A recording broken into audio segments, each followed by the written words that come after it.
Kasi dami kanina. Jamay Santiago po. Yung ginagamit mo, screen name mo yun. Opo. Yung real name ko po mahaba. So Jeremiah po yung real Jeremiah. name. So, yung Jeremiah, J-E... M-A-Y po. M-A-Y. Tas Santiago. Okay. So, sabi mo kanina, singer, songwriter. Marami ka nang nagawang kanta. Opo, dami na din. So, saan mo siya nadala? I mean, na-record na ba siya? Or? Opo, may mga recorded na po na naka-drops. May mga release na din po sa Spotify, Apple Music, YouTube. Ikaw mismo ang kumakanta? Yung composer. Hindi ka gumawa ng kanta for ibang singer? Ay, hindi po. So, ikaw, sinulat mo, kinanta mo? Opo. Ano yung pinaka-popular song? So, wala pa naman nagpa-popular, pero may yung mga nakapasok marami na lang naka-recognize ng... May iba na ba? Yun po, may iba na ba? Latest on behalf of Sony Music Philippines. Talaga? Opo. Pero hindi siya parang million streams as of now. Oo, kasi bago pa lang naman. Opo, bago pa lang. Anong tema ng may iba na po? Love life ba yan? Opo, patungkol. Based on a true story po siya. Story ko po siya back in 2021. So, it's based on my thoughts, feelings, and emotions. So, patungkol sa ex ko po. Iniwan ka ng ex mo? Kasi bakit may iba na ba, di ba?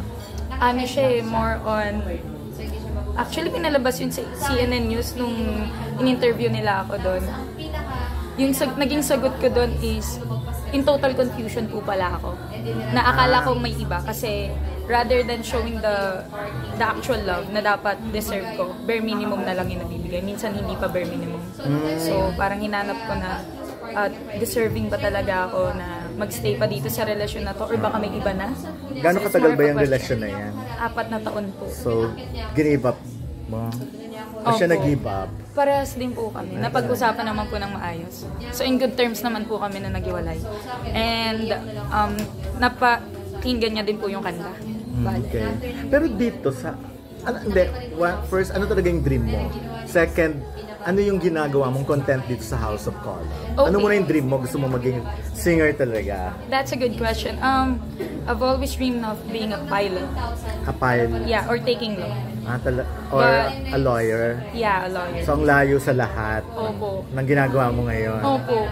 So, hindi siya nag-workout kasi financially unstable yung parents ko. So, baliktad ako na din po yung nagpo-provide sa kanila. Okay. Ngayon? Opo.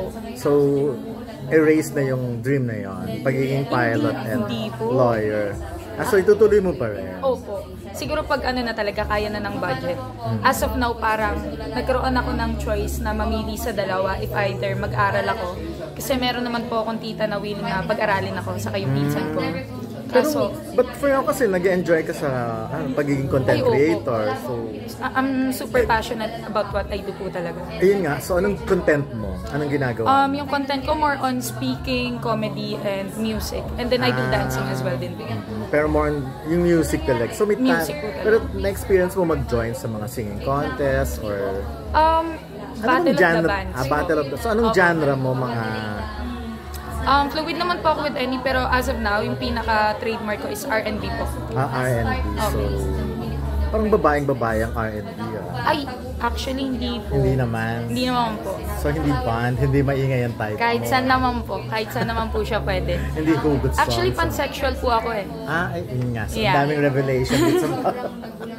Sige, baka hindi maintindihan ng iba. Anong pansexual? Pansexual can go for any. They can be in love with a gay, transgender, lesbian, or straight, or so, kapwa bisexual, pansexual. But for ngayon, meron kang ka-relationship? Ay, opo. So ano siya? Fresh as new po. Fresh as new as in... Bisexual po siya. Content creator din dito po sa... Bisexual na guy? Babae po. Alam mo, ang dami yung kwento, So fresh na fresh as parang a week pa lang, a month ago yung magta 2 months po tomorrow. First mo yan? Na girlfriend po. Hindi po. So meron na rin mga... May mga pass na din po. So yung sa music mo, yung sa song mo, lalaki yun?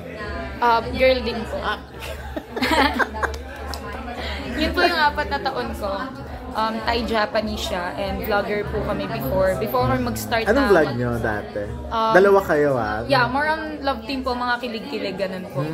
And then, doon po nag-start yung pagiging musician ko nung meron na kaming fan na producer pala. And then, nakilala ko nun sa live and then sabi niya, marunong ka pala mag-compose. Kumanta, why not gawa natin ito ng beat and then tapalan mo ng lyrics mo. And then let's post it on all social media platforms para ma-portray natin or maging advocacy natin yung love. Parang masabi na LGBT and straight people are no different. Dapat equal po lahat. Patay lang. So, pero ikaw, sino sa mga singer ngayon ang gusto mong makakollab din since nasa House of Collab ka? Good question. Moira De La Torre and Ben and Ben po. Talaga? So, ganun yung type of songs? I haven't and tried si Moira, those kind alam of naman stuff natin, as of diba? now. Punong-puno din ng... Opo. For me kasi parang, pag nagkaroon na po ako ng pangalan on behalf of Sony Music Philippines, parang it's easier to collaborate with them. Yes. Kasi they're in the same record label as mine. Or... Opo. Talaga? Yeah. Kailan ka pa nag-sign up? Last year lang po. So may future ka na talaga sa music? Hopefully po. Ilang songs na ang nasulat mo, nagawa? Siguro around 74 yung release na po. Pero lahat po underrated pero may one track doon na nakaabot ng international. Yung Fragile po yung title niya. Yun. And then dun po ata nag-start yung career ko na i-approach ng mga collective and record label po. Okay. Anong plano ng Sony sa'yo? Gusto ba nilang ikaw maging next what? Hindi ko nga din po alam kung ano yung reason behind it Ever since na nag-start po ako sa music, I'm just doing it for the passion, for the art. Yun. So, when they heard about the track, tinanong lang nila ako what it's all about and I told them na it talks about my thoughts, feelings, and emotion towards my life, ganon. Or like love life, ganon po. And yung para maraming taong makarelate din sa track. Mostly Tagalog ba or English ang halo or both marami? Po. Nung umpisa, English. And then, eventually, bago ako umuwi ng Pilipinas, nung kinuha na ako ng Sony Music and iba pang record label, sabi ko, baka ito na yung time para mag-Tagalog tracks ako.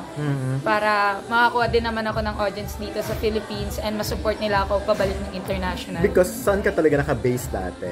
Thailand po. Thailand. Yeah. I've been there for 7 years. 7 years po ako gumraduate ng senior high school. Nag-aral ka doon? Opo. Because your family's... Hindi po. Kumuha po ako ng scholarship sa galing-galing nyo, education po, saka sa music. Tapos doon ka talaga, yun ang inano nila, ang Thailand pa. Opo. Yun din po yung nagdala sa akin sa kung anong meron po ako ngayon, humbly speaking. Okay. Okay, pero sa 74 songs, kung mabibigyan ka ng chance na ibigay ang at least isa sa mga songs na yun sa ibang singer, anong song yun and kanino?